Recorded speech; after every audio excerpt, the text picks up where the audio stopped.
In this lecture, we're going to take a look at how World War I impacts American society. But before we do that, let's just recap something from class the last 2 days.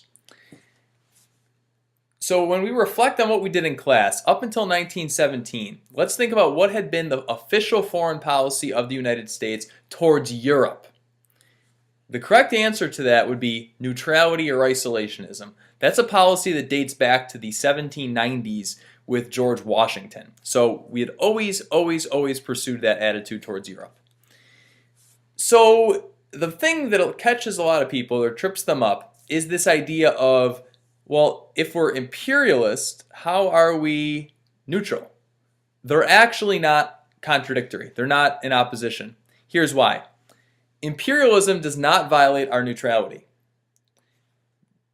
because American forces never set foot on European soil. So when you think about where we were expanding during the age of imperialism, we were expanding in the Western Hemisphere. We were not going into European turf. We were not setting foot on European soil. That is why World War I is such a significant moment in American history. It's the first time ever that American forces will set foot on European soil and Congress will actually declare war on a European power to be fought on the other side of the world.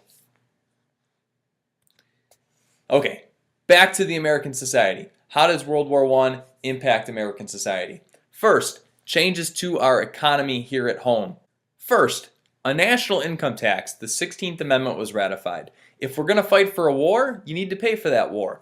The national income tax was passed, and for some people, they were losing up to 70% of their income above a certain level. So they were forcing sacrifice on the American public. Prohibition. Prohibition means the banning of alcohol. Now, this happened during World War I for two big reasons. First, a lot of Germans were brewers. A lot of Germans produced beer. So it became very popular during the war to go after these people and to shut down their businesses, because to do so was seen as patriotic, right? You wouldn't give your money to some German in America who you're questioning his loyalty. You know, is he truly American or does he sympathize with his country, which is fighting America at the moment? So that was reason number one. Reason number two, well, there's a limited amount of resources during a war. We have to allocate all of our resources towards the war effort. So it seems very wasteful to send food, wheat, potatoes, etc. to the production of alcohol rather than to the front lines to help feed the troops. So the people who are supporting prohibition kind of wrap themselves in the flag and make it into a patriotic cause, and as a result, it's ratified, the 18th Amendment. There's greater government control of the economy, and this is necessary to produce war supplies. So business and government work together. They set certain wages for workers, they control production, they set numbers and targets for what their output's going to be. This is kind of the height of the progressive era, if you remember that era. There's the conservation of resources. People are encouraged to save, to cut back, so that more resources can be allocated to the war effort. And there's also an effort to sell the public war bonds. This would be the public would be giving their money to the government to help pay for the war, and the government would be paying them back over time with interest. We will see this also during World War II. Something that we don't do today. We don't sell war bonds to help pay for the wars, even though we haven't paid for them yet. So here's some propaganda posters encouraging people to buy some war bonds. Here are some different propaganda posters where you can see the effort to conserve resources. So in this case, save sugar, save food, encouraging children to grow their own victory garden, plant crops that they could use for their own good, and then other crops can be allocated towards the troops, and saving gasoline. Building an army, the second point. How did the U.S. Army be built up enough to fight World War I? Well, America enters every single war prior to World War II grossly unprepared for the war. It's not until World War II that we actually kind of get a head start on preparations. But World War I, when we enter it, the Army's not ready. And so as a result, the government has to resort to a draft. So 24 million men have to register for the draft, and you can see the numbers there in terms of how many people serve in the war and then how many people see actual combat. Now, the draft is very unpopular because, right, you're forcing people to serve. This is not a volunteer army like we have today. So you're going to see that come up later with the case of Charles Schenck. Propaganda, that's something significant that comes out of World War I. Woodrow Wilson created something called the Committee of Public Information, headed by a man named George Creel. And what this committee did is they began to produce propaganda to try to sell the war to the American public, to convince them that, it was the right thing to do. And so you got to ask yourself, why is the government resorting to propaganda? Why does the war need to be sold to the American public? Shouldn't the American public, if they think it's a good cause, just support it inherently?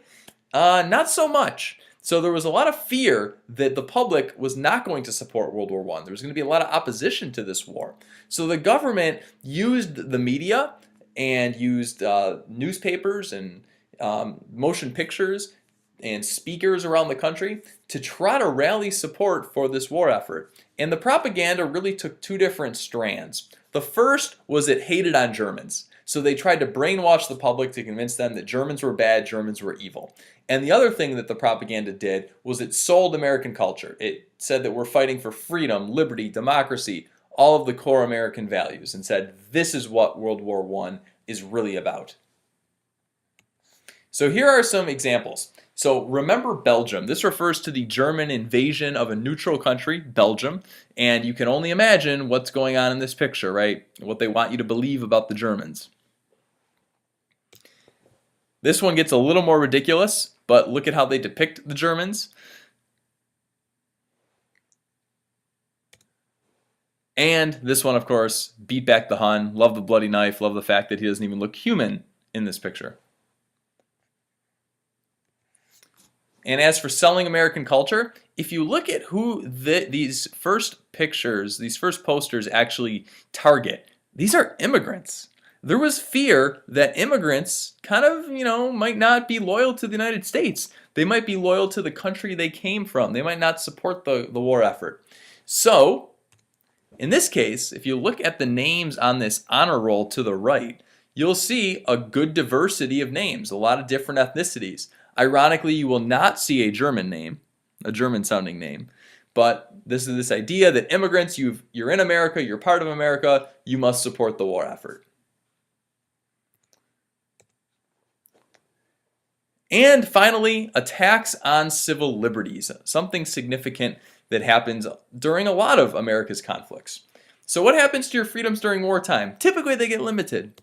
So here's how that happened during World War I. First, the Espionage Act was passed. This forbade any action that obstructed recruitment or any effort to promote insubordination in the military. So if you resisted the draft, if you tried to encourage soldiers not to go, if you tried to encourage people to rise up and not obey their orders given to them by their commanders, that would violate the Espionage Act. And then there's the Sedition Act. And this made it a crime to speak out against the purchase of war bonds, or if you willfully utter, print, write, or publish any disloyal, profane, scurrilous, or abusive language about this form of the U.S. government, the U.S. Constitution, or the U.S. Armed Forces. Now, if you're thinking about these two laws critically, you might think, gee, what happened to the concept of free speech, a right protected by the First Amendment? Well, good question. Let's take a look at what happens with it. Charles Schenck, Schenck v. U.S., 1919, very significant case. Charles Schenck interfered with the draft by distributing pamphlets that encouraged people to resist, not to go, that it was unconstitutional. Schenck said it actually violates the 13th Amendment, which bans slavery or involuntary servitude. So he said the government forcing you to serve constitutes involuntary servitude. He was arrested under the Espionage Act, and Schenck appealed his arrest, saying the government is violating my First Amendment right to free speech. Here's what the Supreme Court said, though. They considered Schenck's argument, and they said, no, Schenck, you're wrong. Speech can be limited because, in this case, during wartime, it posed a clear and present danger. The justice who wrote the majority opinion, finding Schenck guilty, famously made an analogy. He said what Schenck did by standing out on the corner and encouraging people to not enlist in the army was like yelling fire in a crowded theater. If you do that, you cause a public panic, people can get hurt or killed, and that is not protected speech. So because it's wartime, Schenck could not interfere with the draft. His speech threatened the war effort, it threatened the ability of the army to get enough men, and thereby put his country in danger. Therefore, his speech was not protected. So long story short, no right is absolute. Every right can be limited, including the right to free speech. Finally, let's take a look at how World War I was actually fought.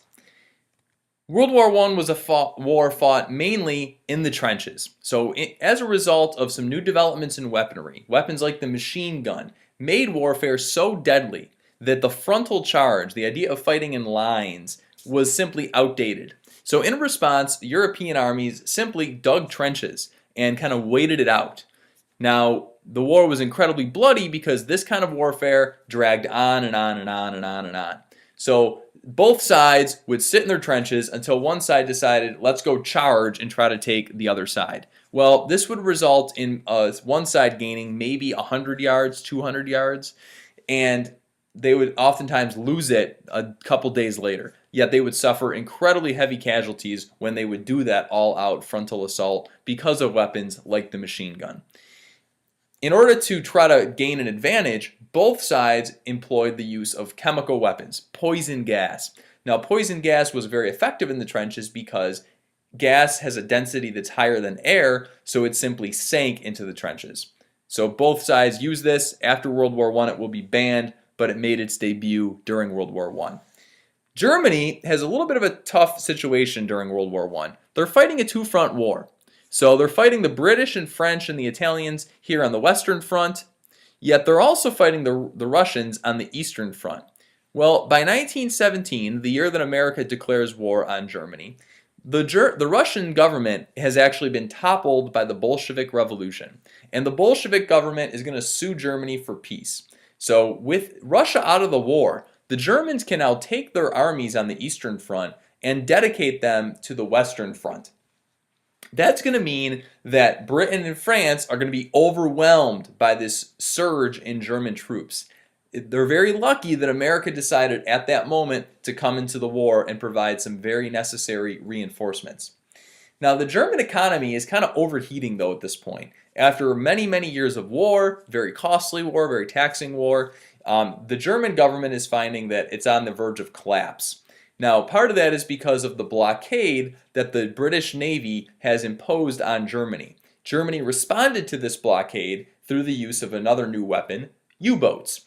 The U-boats are, of course, what draws America into the war as the Germans begin to target American ships that are helping to resupply the British. But from the German perspective, they have to break this blockade and they have to try to win this war quick, fast, and hard. Otherwise, the German economy is going to simply melt down because it's cut off from the world thanks to that British blockade. When American forces enter the war, they don't really see much combat until early 1918, but they do play a very significant role at the Battle of Chateau-Thierry, which is just outside of Paris. So you could see on the Western Front here how the German line definitely changes, how the Germans actually, through an offensive, through an all-out assault, they managed to create a bulge in the line. So it looks as though the Germans are going to break through and they're going to reach Paris, which would be a death blow to the French, being at their capital. American forces are able to stop that German advance at Chateau-Thierry, and as a result, the war will continue, but Germany's economy will eventually overheat, Germany's government will eventually be toppled, and therefore peace will come to Europe. World War I, very, very bloody war though. Bloodiest war in history up to that point. World War II will surpass it. But if you take a look at the death toll, Americans, pretty light in comparison to some other countries. The French pretty much watch an entire generation of young men are eliminated. Same thing with Russia. Over 3.3 million people killed. Germany, also significant casualties. The US, though, pretty light. But that doesn't matter because this war will scar America. This was the first time that we fought a war on European soil. And look at these casualties. Right? We haven't seen mass casualties like this since the Civil War. So for a lot of Americans, they're going to question whether or not this was the right decision, whether or not we really had any business in getting involved in this war. Because George Washington's advice, stay neutral, stay out of European affairs, is going to be revisited. People are going to say, hey, you know what? I think he was right. We should have stayed out of this. And so that's going to shape our foreign policy going forward over the next few days. That brings this to an end. Hope you enjoyed it. Good night.